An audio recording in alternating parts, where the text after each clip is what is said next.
Welcome back, dear viewers, as we enter the last leg of this best of 5 series between SLOTHS and Dynasty.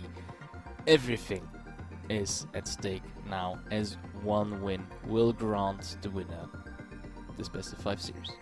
Now, before we get into the game, let me reintroduce by my side my wonderful co-casters for tonight, Dino and QG. Welcome back, guys.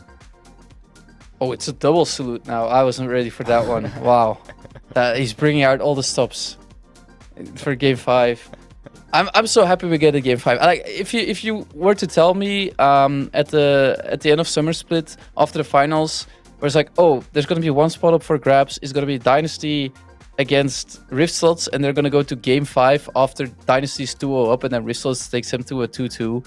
I would have been a happy camper already.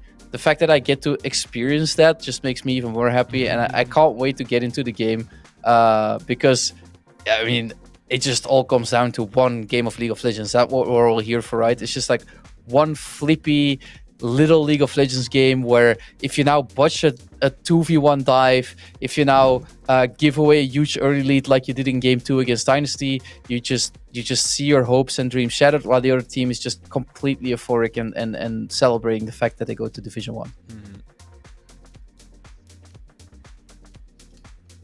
All 5s. This is going to be a summer split game that where we'll see no action until minute 15. It will be all LCK, where at 20 minutes you have 2 kills and no dragon taken because they dance around and get all low and stuff. But I think Loeg and me, we had these situations very often where we see no action until 15 minutes in. And I think this will be a game like that because nobody wants to rush it, nobody wants to take risks, nobody wants to lose. Nobody wants to lose, and that's the thing. But you can't win if you don't do anything, right? I work as an educator with kids, and I always tell the parents when the kids hurt themselves, so if you do nothing, you can't hurt yourself. So you have to do something to win and to lose. So you can't lose if you don't do anything, but you can't win if you don't do anything. So that's the Ouroboros curse that you have to fix. Yeah, but do you know what really thrives while being super slow? Yeah, a sloth. Yeah, exactly. So Dynasty can pack their bags now, of course. Everything is in the open. But the SLOTHS definitely have the thematic advantage here, unless both teams say, well, actually, let's not take it slow and let's surprise them on the get-go. I mean, that's probably a very risky approach to take in this sort of match, but one that could reap its benefits. The thing, what I would like to see from teams in general in a last game of S5, well, what you said, you see, like that happens most of the time, where it's just like afraid to lose, so you're playing not to lose. But if you're playing not to lose, 9 times out of 10, you're, as you said, you're not going to make the right plays. You're going to play very slow, and it's going to come down to a very flippy moment. What I would like to see is teams just completely mentally going into the game of just like, let's just win it. Let's win it from the get-go. Let's just put everything on the line. Let's play forward. Let's play aggressive. Because if you play like that, why you don't want to play like that is you feel like you can only blame yourself if you lose the game like that. And it's like, oh, we should have just went slow. We should have went scaling. But remember, if both teams play slow and scaling, one team is still gonna win. So the team that loses can still blame themselves. Like, oh, we shouldn't have done this. We shouldn't have played slow and scaling. And then you need to think, what do I prefer to play? And I think both teams prefer to play a bit more aggressively. So if I was a coach, I would be like, guys, last game, let's just play what we want to play. Let's go out with a bang. Like, this is the last game of the season. You want to play Draven? Sure. We're going to draft Draven. I don't care. Let's just play what we want to play, feel good about it, and then afterwards, the only thing we have to blame is the fact that in some odd way or form, we misplayed 1 or 2 small moments, but at least we don't blame ourselves. Yeah, that's very important also to get the teams stick together because both teams are very, very good. And if they keep up for like this, that's not normal in a Division 2. But if they stay at this team composition, they could maybe try it next year, and then they are in it.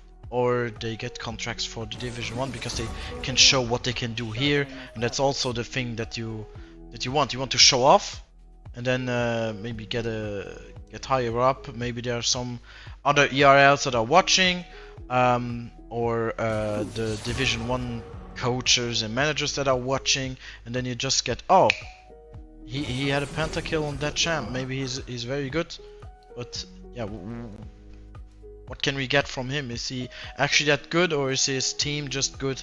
But that you can also show at this point. Yeah. But yeah, we see it in Seri first pick. Yeah, I mean, we saw the adaptation that I thought we were gonna see, where Dynasty dropped the Nocturne Gambit and they just left the Seri open again, and then Riftos is gonna pick the Seri.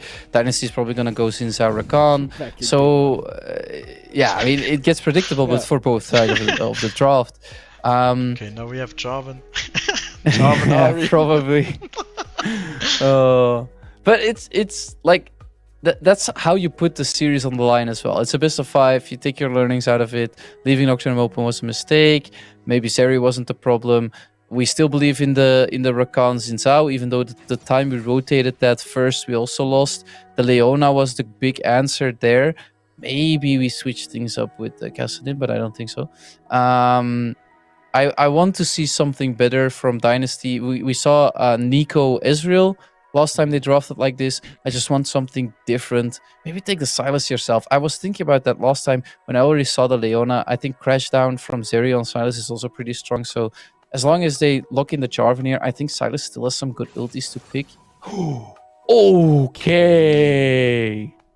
Okay, yes. Oh boy. Yes. Okay, so like Shredded popped off on the Kane in the promotions. I was hoping he would bust it. And this is what I want to see, man. Like game 5, everything on the line. Give me Kane. Just feed me that energy. Give me that confidence, and I will carry you home. That's what Shredded is saying to his team. Yeah, he took your advice very good. He's just saying, yeah, I want to have fun. So I want to win as Kane here and have fun. So it's also not that bad against Xin Zhao in the matchup. Gets so good stacks on these champs, and also Rakan gives now a red points if you want a red one. I think that's probably the best. It got a bit nerfed this patch or the patch before, I think. So you don't heal that much, but you have Gore Drinker, Spear of Sojin, and Black Cleaver, so you have the ability haste to just spam your spells and get the heal anyway. There's Ari gone. Silas is also gone now, so no Silas for Beacon.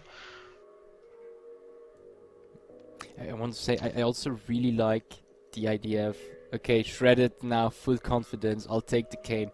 Coming in as the rookie player, like it's his first real competitive circuit, comes in, this is the most important match of the whole season, and it would be so beautiful to have him in such a strong carry position here. It would be such a beautiful story. I like the second phase from Dynasty. They're zooming in on the comfort that Lex had on the Camille. They're zooming on the performance that Beacon had on the Silas, and they're basically saying you can't really repeat this.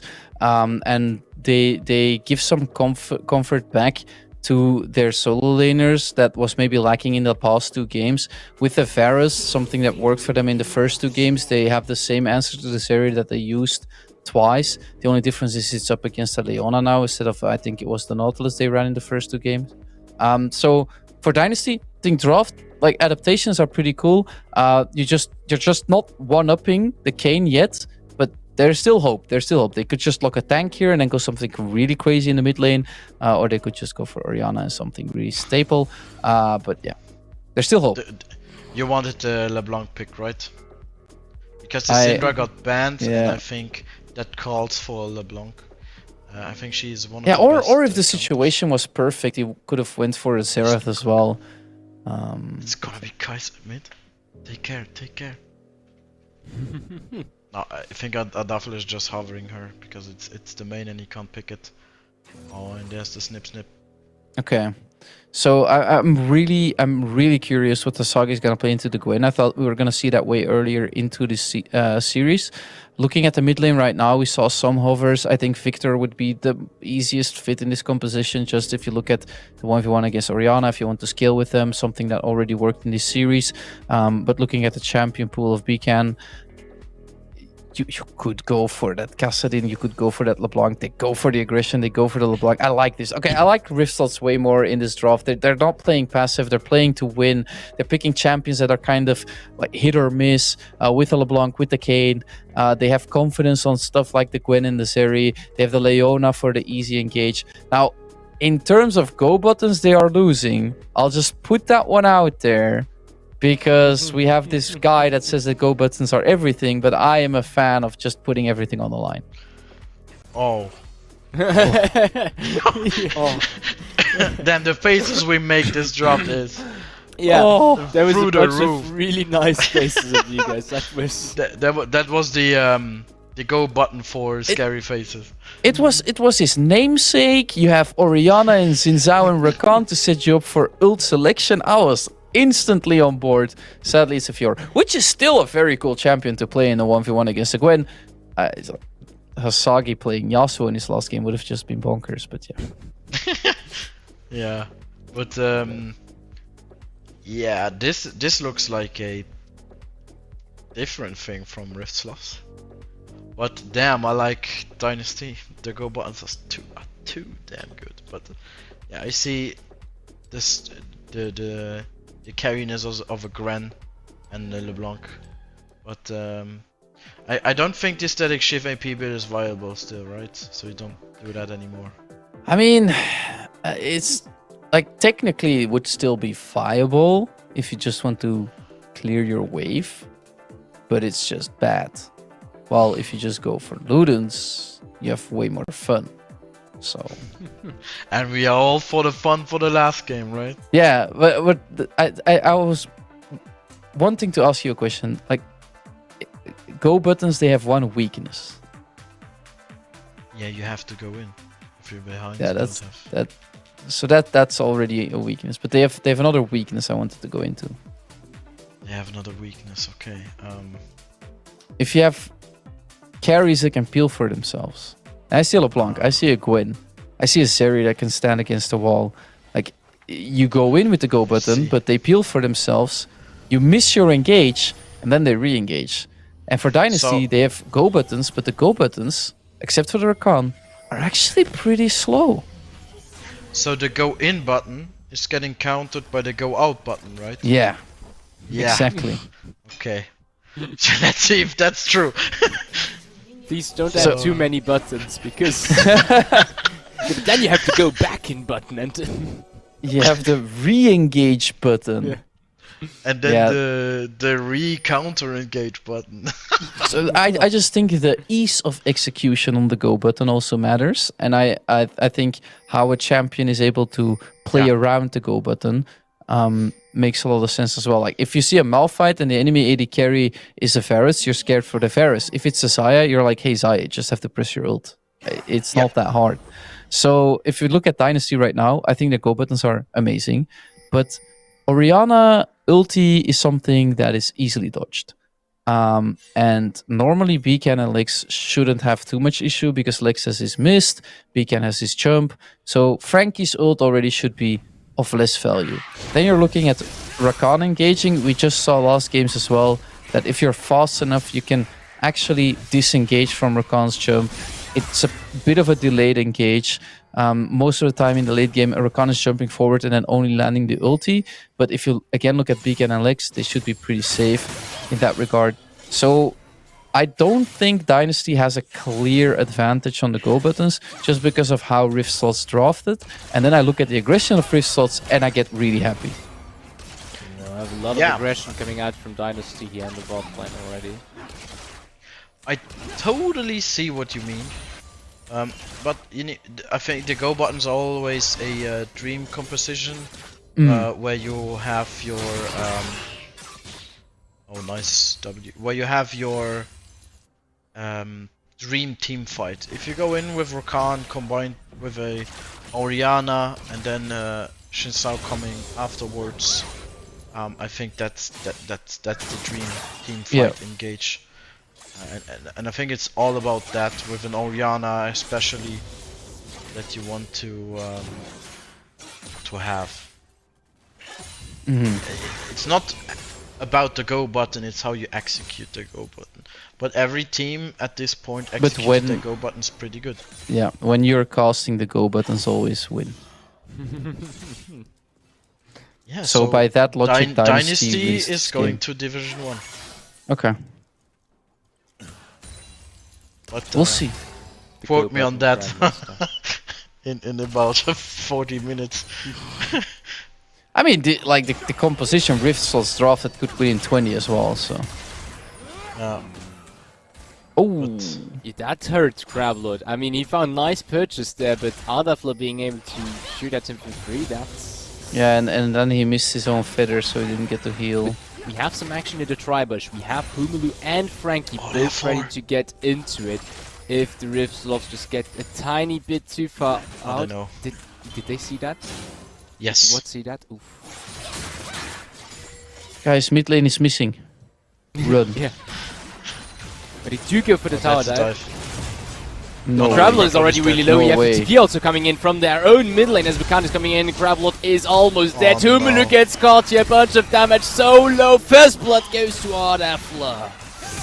Ooh, Gravelord dies as well. Double kill for the Zeri play. And they keep on pushing. Ryzen might fight. No, he does not find purchase. Oof, oof. That's a rough run for Dynasty. So you've been missing from mid lane for like 2 waves, so they probably know you're trying a gang. There's vision control defensively by Riftel set up around their tower, and you still go for it, which weirds me out and also completely nullifies the statement of our co-caster Yuji, who said that they would play it slow, because they played it really fast and really loose. And now we have a gang on the top lane, however, with Gravelord as well, and that's a return kill at least for Dynasty. And yep, indeed you can say that the pace is already picking up rather fast here. Yeah. I said don't quote me, please.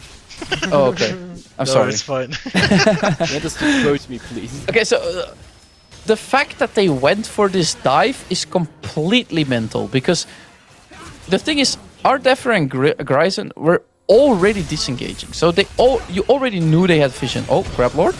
Gravelord might find purchase here on Bakan with the Ignite, gets really low, tries to dance around, but will die at the hands of Frankie. So at least Dynasty gets 2 kills back in their pockets, thanks to Gravelord's movements around the map. So by now, Shredded has 36 last hits in the jungle, but Dynasty is just trying to find a play everywhere. In the mid lane, there's a fight. In the top lane, there's a fight. Yeah. I'm gonna say just not a proper purchase now. The ulti is out and Lex might get his own ultimate very soon, so Hazaki has to be careful now.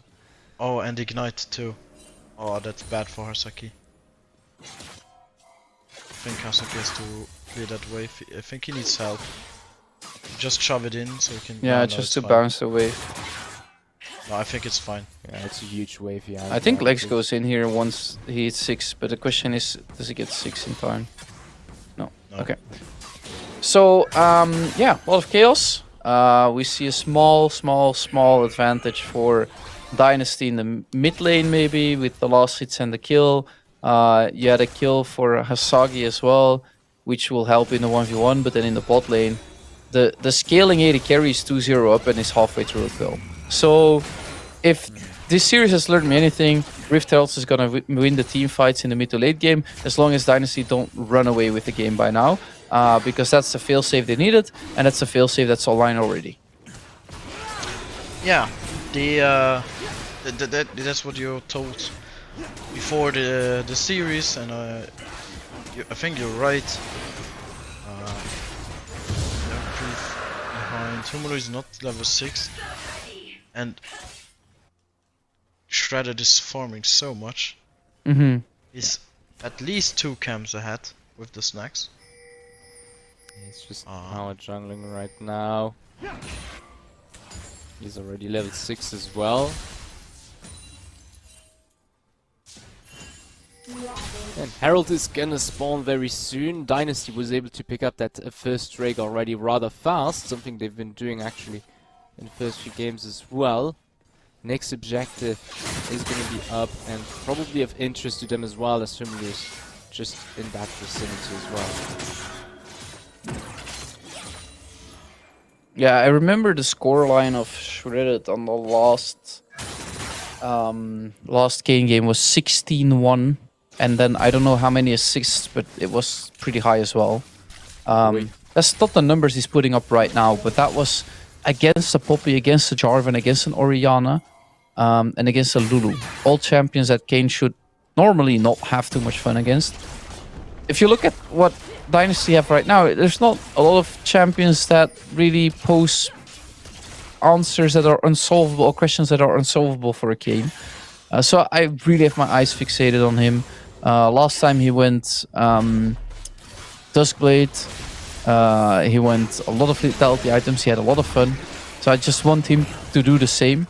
Because this game, right now, pretty even. You're 1k up as Rift slots. You're gonna be more up when you get that Cull, but with the Rift Herald that Dynasty is taking, they might be able to swing the gold back into their favor around this Fiora that has a kill up, or around this Orianna that's a little bit up in the lane as well. So it's a pretty even game, and the difference maker for me is going to be Shredded rather, and what he does with the Kane. Yeah, can he shred the enemies? That's the question here. Or is the Ninja Turtles going to hit back, right? Yeah, exactly. I think that's what everyone was thinking at home.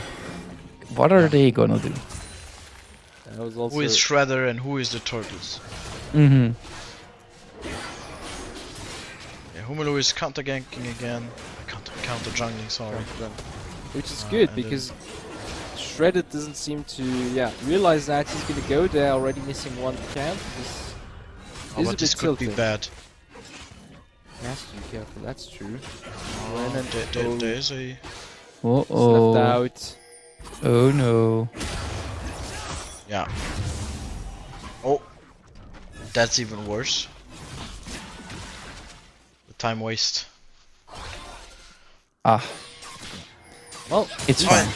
still has It's a huge static shift, LeBlanc.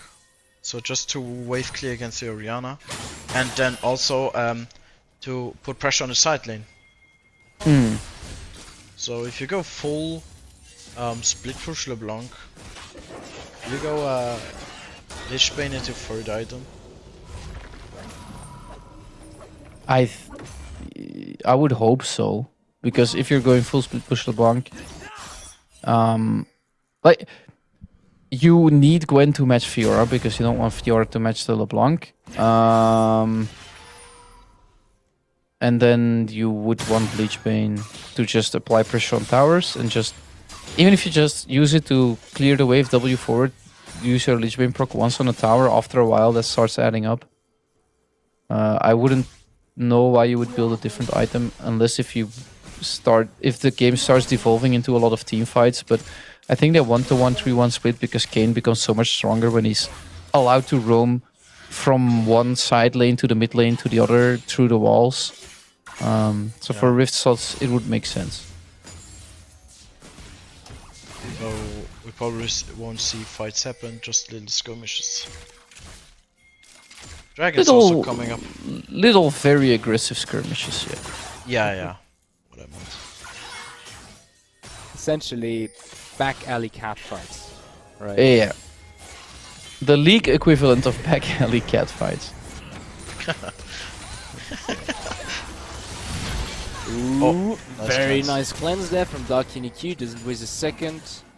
Herald on the top lane. We have Shredded around there as well, and that's perfect. This is the key for Humulu to rotate Bakan. towards Bakan to gather with Frankie. Flashes over the wall. Nice shockwave to keep him in. Dodges that E. Nice W. Yep, got him good with that. Humulu was distracted here by Grizzon, who came just in together with Gravelot there on to them. Didn't get too much damage out on the Leona player. Now Shredded had the time to get back, and the scales are even for that Drake. Dynasty do decide to go at it. They do have the health advantage. It's not the pure numerical advantage. That's a risky play. Need to watch out for Shredded over the walk and just go for the steal. Need to pull it out. Now he's a bit in a rough situation. Yeah, that should be safe for them. They pick up their second Drake. It's great for Dynasty. Crablord is dancing off the edge of insanity and safety. For now, Dynasty, they take a second dragon. And looking at the TPs, Lex doesn't have TP up, Hasagi doesn't have TP up, so this is a extended 4v4 where Dynasty actually got the dragon and they got the scuttle. This is because of the collapse they had on Bekan. Bekan is now flashless, doesn't have a TP to get back into lane, so this gives Frankie a lot of agency in this matchup, in this 1v1, and definitely on the map. And that's something that Dynasty has proven in the past in this series that they can play around. So for Rift is looking for the first play of Shredded. What can he do on this Kayn? Is he just gonna power farm his way until so items, or does he find a first skill? Yeah, but he needs his form first. Mm-hmm. And I don't think he's close to the form. Because he didn't hit any champ. Yeah. He hit Kayn once, and that was it, I think. He hasn't had And if you any- don't hit champs, you can't get your form and you stay half a champ. Yeah. For a long time, and you don't want that because 13 minutes for a Kayn in solo queue and not have his form is pretty late. Mm-hmm. Because you get it around, I think, 10 minutes, 9 to 10 minutes. If you're gank heavy, yeah, well, it's easier in solo queue, but needs the form. It's to definitely actually- harder in a game 5 of a series, but they're gonna dive Uniq. You have a lot of damage falling onto them. Nice and a flare. That's the kill that goes to Shredded. And I was gonna say, I think they've got this early lead on to Ardefla, and they actually seem to just be banking on that. They're like, okay, we do have a lead. We don't need to like take too many risks now. We can slowly ride this wave into the late game. They also have double static shift, so they have a lot of control over the map with Kayn now finishing his Duskblade. They should be able to push out sideways really effectively. They should be able to just have wave management all the time so that the Kayn actually gets breathing room to play around. For Dynasty, they are looking towards a solid game from Frankie on the Orianna. As you said, they're with the Go Button team, there is one wet dream team fight where Rakan just sets you up, you hit one shockwave and the game is done. And that's still something they can bank on. But for now, Dark Uniq trying his best in a 1v3 scenario. The moment he flashes, Grizzon knows, yeah, you're doomed, you're dead, it's over, you don't have your cleanse. We used our ulti to peel that one from you. And they get that kill pretty easily under the tower. Yeah, and the cleanse was so close to getting up. It was like 10 seconds, I think. Mm-hmm. And now they are setting up a dive. Oh boy. Oh, they're going. Yeah. Risen finds purchase, but he's alone in the river with Crablord and Tumuli now. Lex just around the corner, ready to help, however. Tensions are high. Yeah. 4 against 5. 5 as Lucky Nikki is a bit late to the party. Vikan looking. Get some poke out. But you can just feel the tension that's in the air. So they used the second Rift Herald in the top side, broke open the tower of Hasagi. I don't actually think that's something that's useful for them right now because Fiora against the Gwen in the 1v1 was kind of okay. Having that tower gun makes it so that Hasagi has to push up further if he wants to actually apply some pressure.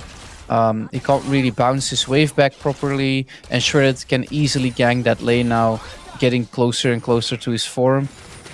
Oh, they make a play on the Orianna actually, but they overshoot it. Oh, that's sad to see.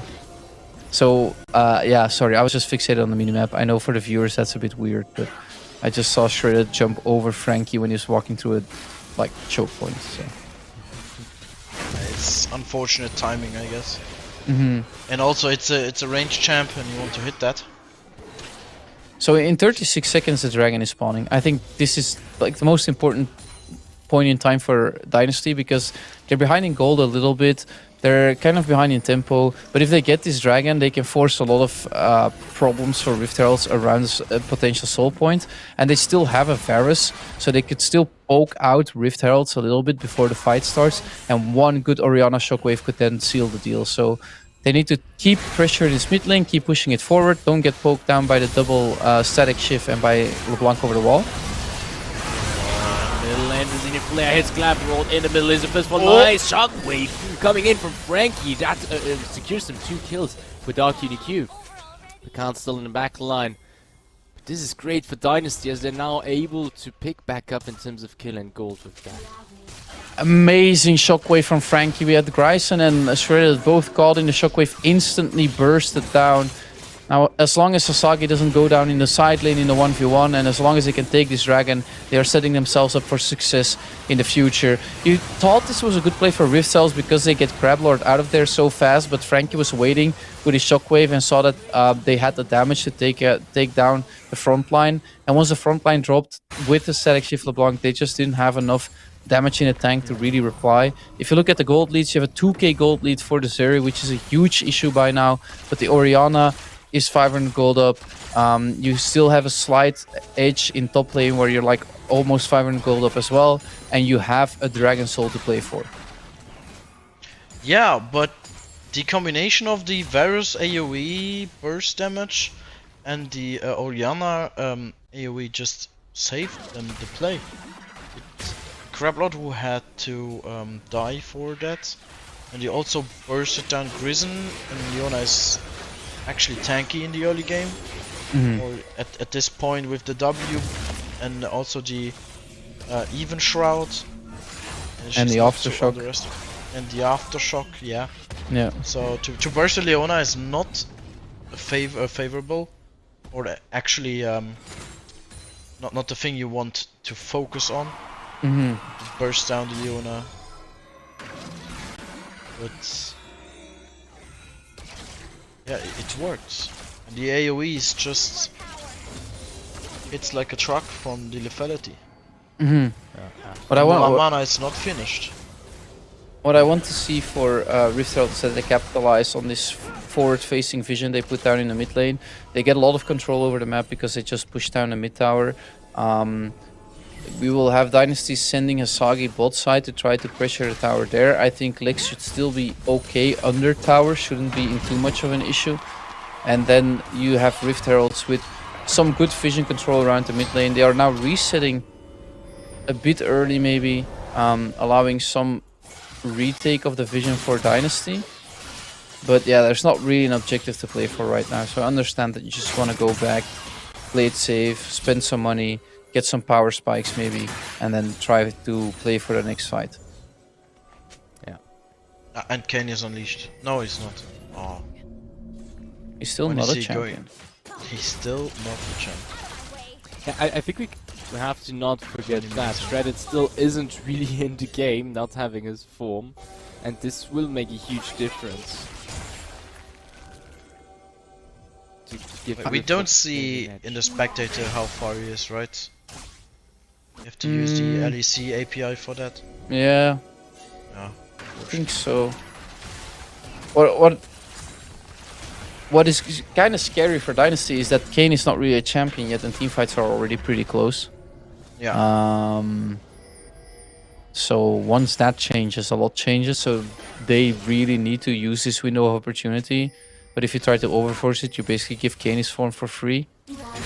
And I think what we're gonna see from Rift Heralds is just side lane pressure all game long. That's why you have a LeBlanc that wins static. That's why you have Gwen. With Adafler already in such a huge lead, he will be completely fine holding mid lane. More even, he will be putting pressure because Gryson is right there with the ulti. That if you're ever out of position, you either cleanse or you die as Dark UniQ. So for Dynasty, they are behind in gold. They have the power of a Dragon Soul behind them, but it's really hard to play out the situation. While Shredded finally found his form, and now you are actually playing against a full team. So bit of a tower dive try coming in from Hasagi, but with the ult and the ignite, Lex, it's a good answer. Luckily lodged that needle. Could have hurt. It's sustain against sustain. Is Lex going for Triforce? It's looking like Looks like it, yeah. I thought this. oh, they Okay. I thought the Rift Maker gives you so much sustain that you always go Rift Maker. Or maybe, maybe he's gonna go Divine Thunder as well. Oh, whoa. Okay. Sure. Yeah. Just make sure that you can never really comfortably be dove. I guess that makes sense. Oh, it reduces the damage. It reduces damage. The one who got hit by your field. And it slows you when you try to go for a dive as well, which is like we saw Hasagi try a couple of times. So I kind of makes sense. Kiting. I like the adaptation. It does make you less scary, maybe in a 5v5 team fight, but I don't think Rift Heralds ever want to Rift Slots ever want to play for that. They are. Is Dynasty too late on the dragon? Oh no. They're coming in, we have the TP coming in from Oh, no. as well. Who comes in is not able to steal it, and now I have to be careful. It's a 5-4, however, for Dynasty. They put a lot of damage on Prison, is the first to fall in this team fight. Shredded gets out by a Shred. Lex, however, has to be careful as he dies at the hands of Frankie, and that's already 2 kills for Dynasty. And Bukan is still under threat by Hazaki. Ooh, No, seems to have worked. No! There's still no Rihanna ult, by the way. Yeah, Frankie still has ult. So I saw the fight was winnable because Rift Slots kind of over-indexed on the dragon, but were stuck. Even though Humelu, it looked like with the flash engage, he kind of messed up.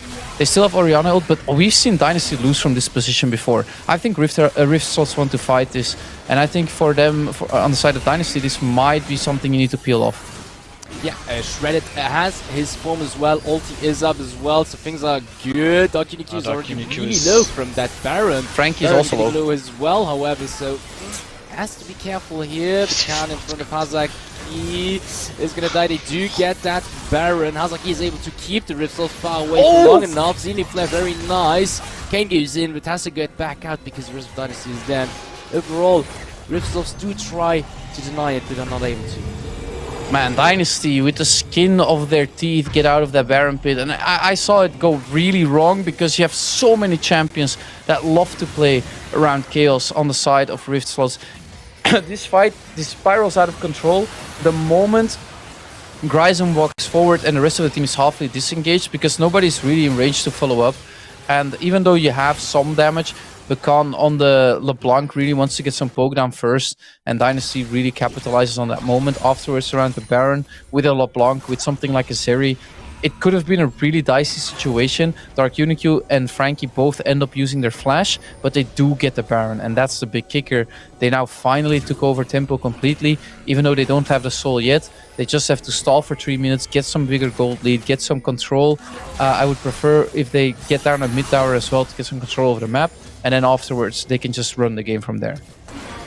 Yeah, they're in complete control. They have. This is their second tower going down. Hasaki is also ahead in the split push department in the 1v1 situation, so he can just be there and we can't just eat some damage. Yeah, overall, Hasaki really huge right now. He did such a great job at that Baron situation. And he almost stole it. I think it wasn't 500 and just got bursted. I'm sad to see this for the Rift Slots, but I think in the end Dynasty right now are in full control. For Rift Slots, it's waiting for a lot of power spikes still. It's waiting for a lot of items still. While Dynasty are using this Baron buff to full effect. They had after the Baron they had a 1k gold lead. They are now looking at a 3k gold lead. They are pushing out. I realize I'm saying a lot of Rift Heralds instead of Rift Slots. That's just force of habit. Hasagi now in trouble though. Big shutdown going over to Shredded. Yeah, but that's turret, and that's 2 inhib turrets down. So Hasaki can later on just choose where you want to split push. Oh. We like Rakan.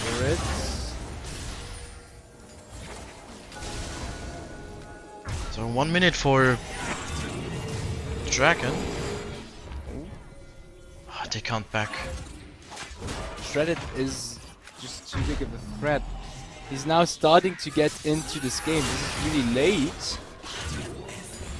But he is starting. He now starts to be in a Kali. Yeah. It's now finally a K, Yeah. but is it on time though? He's Like just to okay. save the game? That's a big question. We'll have to see how that fares. Of course, Soul Point for Dynasty, this gives them a lot of agency going into this. They are right now there to clear the vision, to get the vision around that dragon pit and put themselves in a comfortable position to actually get at it once it's there. Yeah, I think for now, what Rift are doing is they're forcing the control in mid lane. Oh, Humulu. You have Yang actually doing a lot of damage, but the rest of Dynasty is there to follow up. You have the TT also coming in, let's not forget. Gets onto Crabble, but dies. They do get the return kill onto Humulu, but Hazaki is now in the middle of the fray and able to just demolish the backline of the Rift Sloths, and this looks really bad for them. 2-1. They play that fight and they win that fight without Frankie even using the shockwave. So they still have that in the back pocket. Asagi can just go back to split pushing. Nobody can really answer him. Oh, Bika needs to be careful. Frankie still has shockwave, as I said. That's 2 fights in a row where Frankie didn't use shockwave and they won the fight. Oh well, That's won. Yeah, the pressure of having it is almost worse than like using it, because there's a lot of champions that can dash out, but as long as it doesn't use it, they won't dash in. And I think that's the difference maker.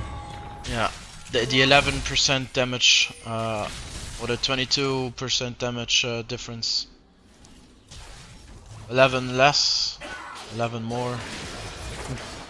Ooh. I also just see the gold I think you difference has been closed again a bit. It's only 1k, whereas it was 3k Yeah. a bit after the Baron fight. So the Rift Sloths are able to kind of get the grasp back into the game, and I think it's mainly thanks to Arnafla just having completely insane CS right now. He has a 60 CS lead, which is huge, and he's still The man is putting up 10 CS per minute in a game you're technically losing.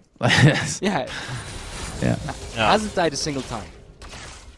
So he's the beacon of hope for any Rift Slots fan, where he's just like, you look at Ardafler, one of your best players, outperforming any AD carry in Division 2.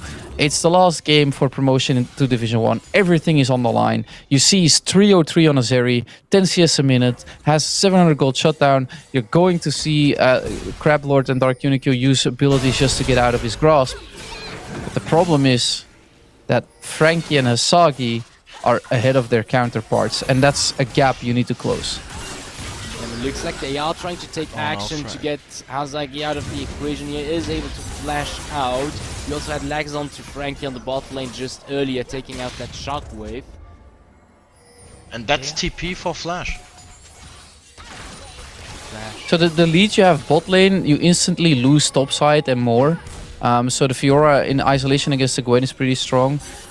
Already has a gold lead, but the thing that Lex did great is like went for that more tanky build, make it harder to play for Asagi. But as you can see, Dynasty, they are playing with confidence. They really know they're in a slight lead right now. They really want to push that advantage around the Baron. Just they need to be careful that Shredded doesn't pick them apart. Yeah. Hasagi is going for the split.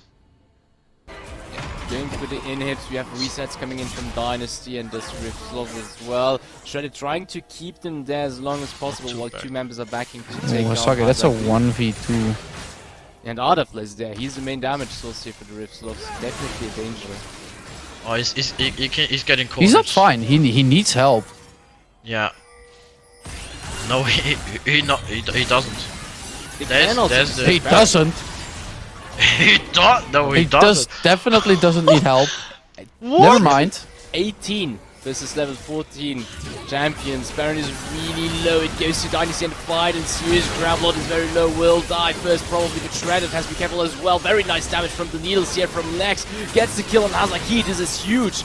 Will die, however. Ardafla in the meantime There's still shockwave. There's still shockwave. Bunch of damage.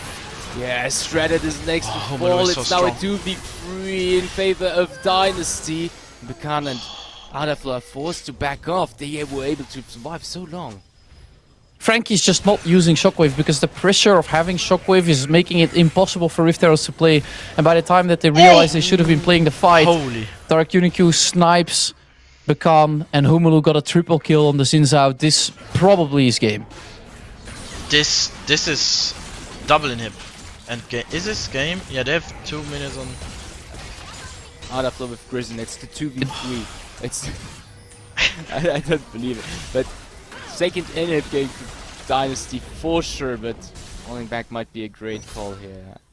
How does Sasagi get out, get to his team, half HP, they're taking damage from the Baron, and they still completely win out on that fight. That was so good for Dynasty, but so painful to watch for the Rift Slots, because this should have been a playable fight. You get Crablord pretty low, Lex is hitting almost the entire backline. It's just, I'll be honest, the LeBlanc of Bekan with this static shift build is not really doing anything this game. It's so hard for him to have an impact. And then you just have Humulu, who is way ahead of what the Kane is doing, and is just completely wiping your team off the floor.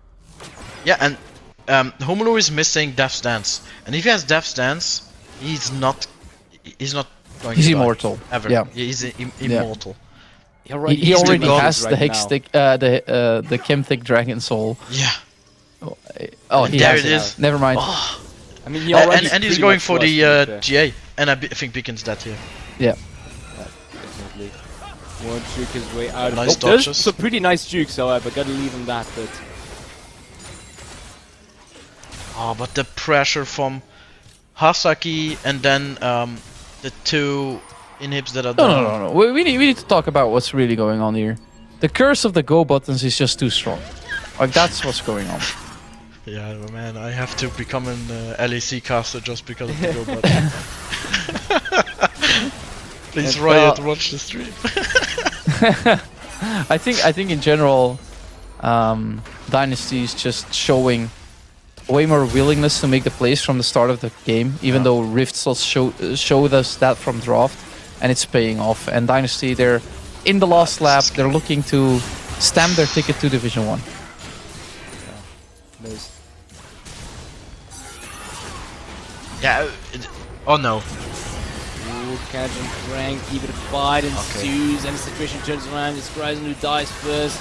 The shockwave coming. Kind of try to keep it going. You have a very Shock! nice Oh, shockwave no. coming in That was there. a shockwave first up. 4 people, There there it it is. Hits Lex, and that's some nice damage to get on to him to kill him. Shredded in backline is not able to do very much, while Humulu, together with Hasagi, are Hasagi. finishing off this game. And with that, ladies and gentlemen, Dynasty are the ones to grab their spot for Division 1. And they stopped the reverse sweep right in its tracks. It was so close, but in the end, the first 2 games gave Dynasty the breathing room and the space to figure out how the Rift Slots were going to play it for the rest of the series. And at the end, they finally have the answer, and they close it out 3-2. Yeah, I think I'm never allowed to cast the Rislovs again. It was great to know you guys. I think I'm off. I'm gonna get banned from Rift Entertainment streaming. No, but yeah, it was the go buttons, right? The Oriana pressure, the Oriana go button. I think he used his ult twice. Yeah, maybe. One in the first where he got 2 people, and then he used it in the last fight, last and fight then where he he got never one used person. it. But, He got I one person.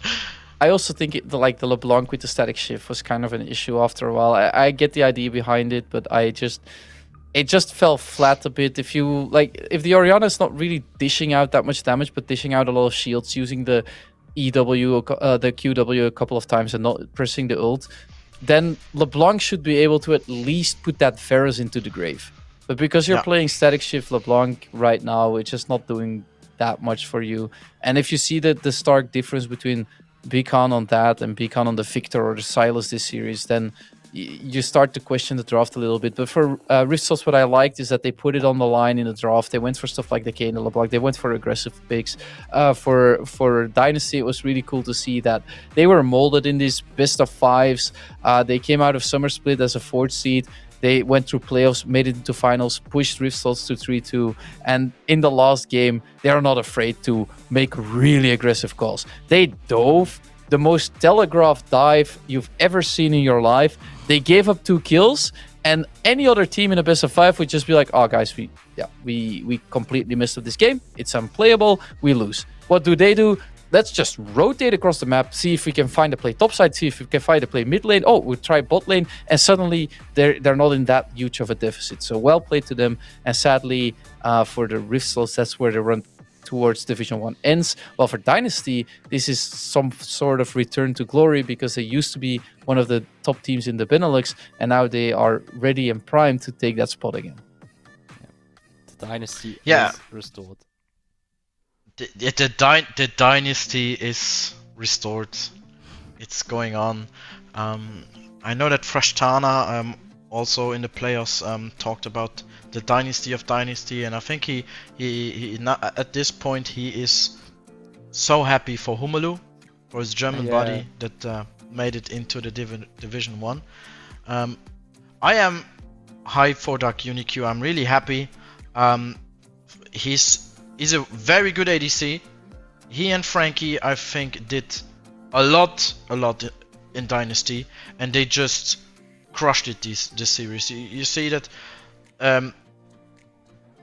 Dark UniQ was always a menace. He was a menace on the Azrael, and he didn't think about it. He eat into the champion and then just killed 2 people. And you have to think about an Azrael always wants to E out, but he eat in, and he just did it. He hit everything, and at this point the poke Varus just did it, and I think he has 100% win rate on that.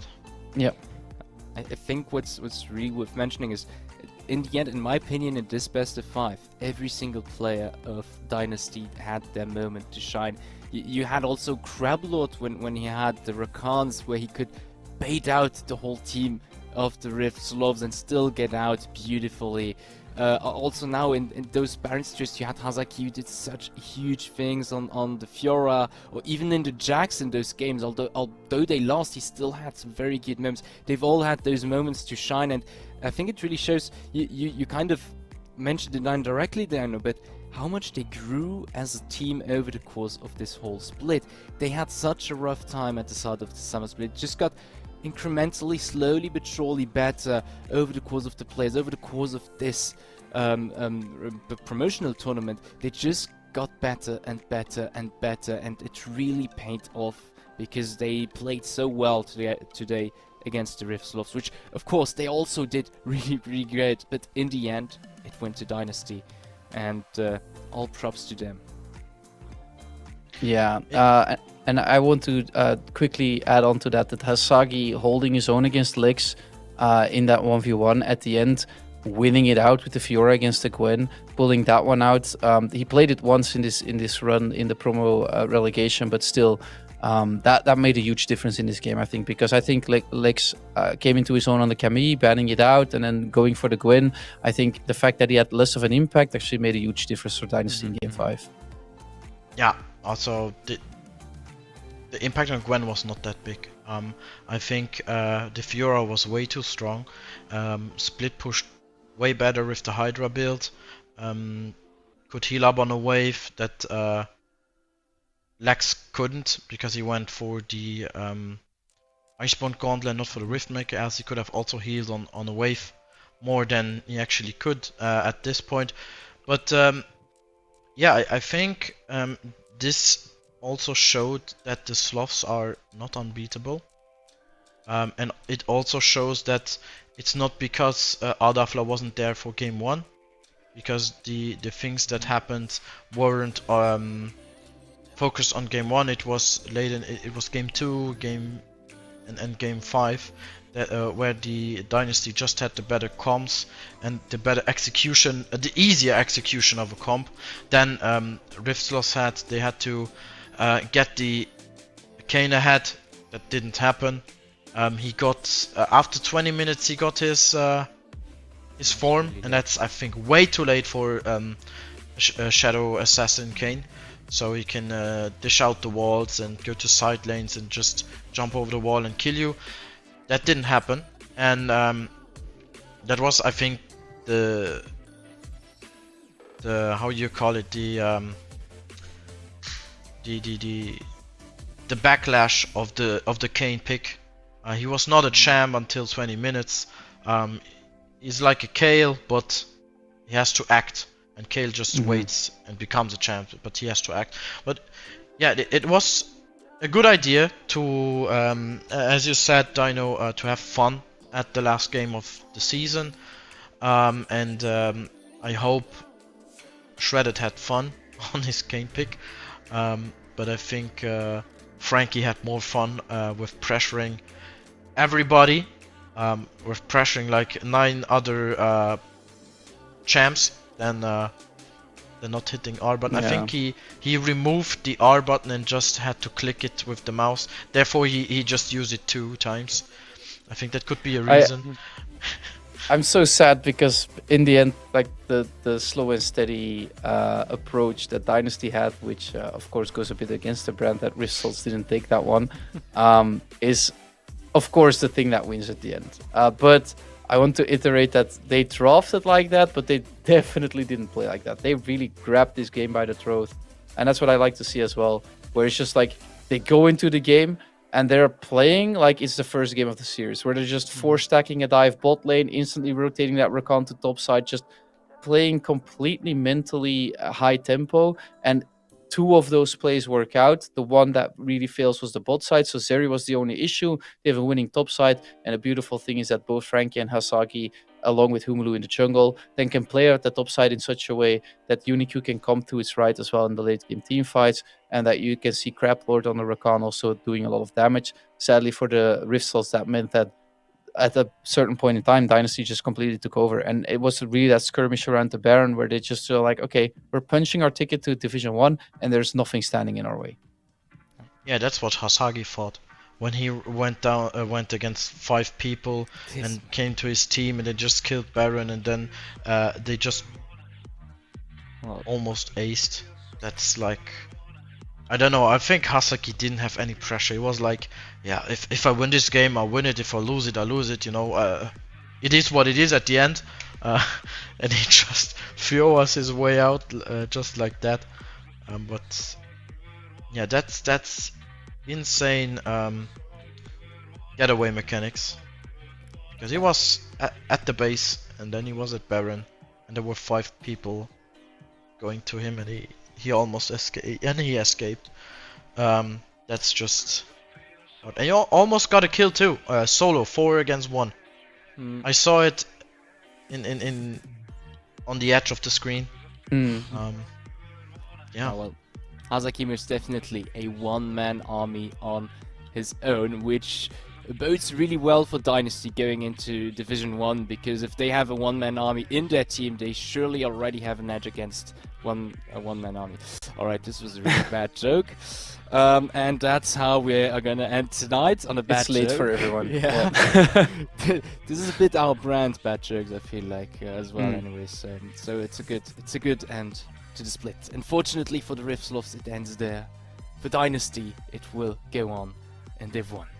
Thank you everybody for tuning in. Thank you Dino and QG for co-casting with me tonight. And ladies and gentlemen, we will see you some other day. Goodbye.